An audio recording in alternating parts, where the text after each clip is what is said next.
إن الحمد لله نحمده ونستعينه ونستغفره ونعوذ بالله من شرور أنفسنا ومن سيئات أعمالنا من يهده الله فلا مضل له ومن يضلل فلا هادي له وأشهد أن لا إله إلا الله وحده لا شريك له وأشهد أن محمدًا عبده ورسوله يا أيها الذين آمنوا اتقوا الله حق تقاته ولا تموتن إلا وأنتم مسلمون يا أيها الناس اتقوا ربكم الذي خلقكم من نفس واحدة وخلق منها زوجها وبث منهما رجالا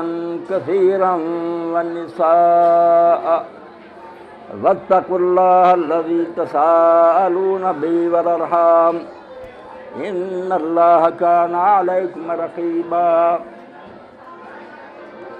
يا أيها الذين آمنوا اتقوا الله وقولوا قولا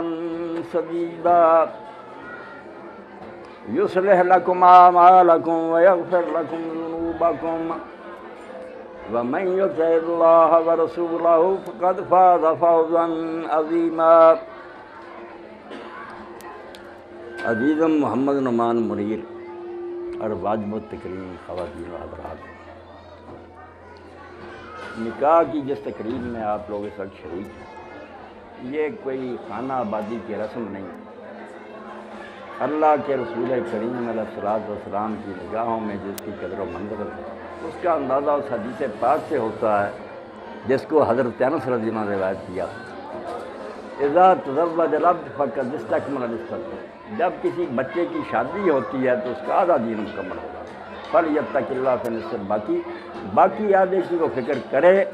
نکاح کو حضرت رسالت مآب علیہ السلام نے آدھا دین کرا دیا، نماز روزہ حج کا سارا آدھے میں چلا گیا، اس کو کرا دیا آدھا دین، اتنی قدر ہے اللہ کے رسول کی نگاہ میں اس کی۔ اور قرآن مجید میں جب ہم نظر دوڑاتے ہیں تو آپ سب پڑھے لکھے لوگ ہیں، بیٹی سے بڑھ کر اللہ تعالیٰ نے کسی شے کو نعمت قرار دی۔ آپ سورۃ عاشورہ دیکھیں، اللہ رب العالمین جب وہاں نعمت کا بیان فرماتے ہیں، یہ بولے من یشاء اناسم و یہ بولے من یشاء الذکور، بیٹوں کی بات میں کرتے ہیں کہ اللہ تعالیٰ